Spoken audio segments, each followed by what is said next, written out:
Hi, I'm Scott Wrighton. I serve as the Decatur City Manager, and it's our pleasure here with the city staff and City Council to bring you an update about what's going on in your city government. At its last meeting, it was actually a study session that the Mayor and Council convened on January 9th. They had a several-hour discussion about its number one priority, and that is neighborhood revitalization and community development. It started by talking about what the four basic strategy categories are that the City Council is pursuing in its neighborhood revitalization strategy. So let me review those quickly with you. The first is that we have to demolish what has to be demolished. And by that I mean some structures have been allowed to deteriorate to such a point that it is simply not practical or economically viable to renovate or rehabilitate them. They just have to be torn down.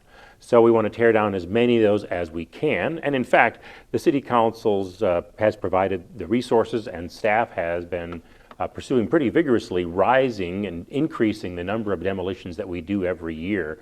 We were pretty close to 80 in 2022, and we expect to be well beyond 100 in 2023 and maintain that level as long as is necessary. The second strategy is to rehabilitate what doesn't have to be demolished. Clearing out a neighborhood is not economic revitalization. It's not neighborhood improvement. So what needs to happen is that we want to rehabilitate structures that can be saved so that they don't eventually become houses or homes that are put on the demolition list. And the third strategy is what we call catalyst projects, large, visible projects in neighborhoods that demonstrate that the neighborhood doesn't need to continue to go downhill, and that adjoining property owners can sort of piggyback, if you will, on the value added that a catalyst project brings to make improvements on their own property. And then the fourth strategy is the one that the City Council spent the most time talking about at its study session, which was code enforcement. The other thing that the City Council did on Monday night is they looked at comparative outcome data. In 2019, our staff did a pretty extensive and thorough analysis of the entire urban core area to determine some baseline data for the condition of the housing structure, vacant and unused parcels, equalized assessed value, crime rates, and other indicators. And so the council had an opportunity at the City Council meeting to look at, okay, how have those outcomes changed from 2019 to 2022? And in many neighborhoods, they've actually improved, and in a few that they have not. But I believe that the collective effect of increasing demolitions and all of these rehabilitation programs, as well as private investment by others, the city's not the only one contributing to this redo of the neighborhoods, has contributed to some of those improved numbers. And I would expect that continuing to have even more rehab programs to do even more demolition will improve those numbers going forward. But there are those who might say, well, we're not reversing poverty fast enough. Instead of more than 100 structures a year being demolished, maybe we should be trying to have 1,500 structures a year. I'll tell you that I don't share that pessimism, and I don't share it for two important reasons. The first is that Decatur has been fortunate in 2022, and I believe we will continue to do so in 2023, to have several new economic development initiatives announced. There were 3 announced in 2022. We just had the groundbreaking announced for the very exciting InnovaFeed project up in the northeast quadrant of the city, and I can tell you that there are additional economic development and job creation announcements coming in 2023.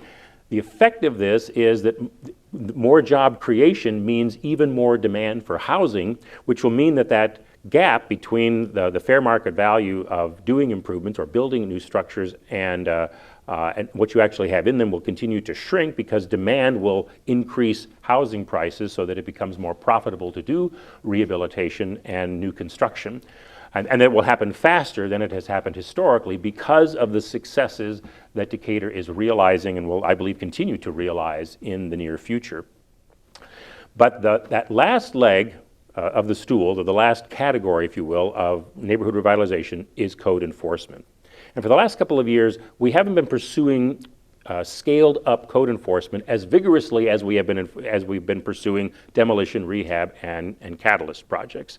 And that needs to change. And on Monday night, the City Council said, yes, it needs to change.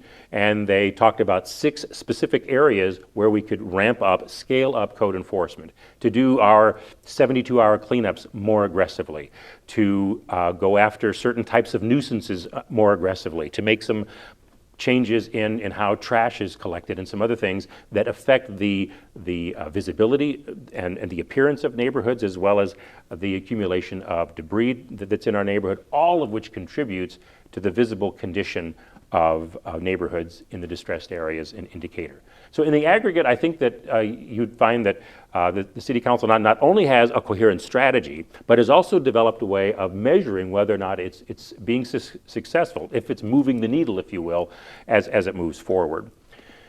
The PowerPoint that the City Council used at its study session is going to be made available on our website. So if you have some interest in pursuing that further and learning more about the details, I'd encourage you to do that. And if you have some constructive comments or suggestions about how we would make tweaks and changes to our neighborhood revitalization program, I'd be interested in hearing those too, and you can contact our community development department. It really is a community-wide effort. It's not something that the city can do on its own, and so we appreciate your participation. I look forward to talking to you next week when we'll have more information from City Hall.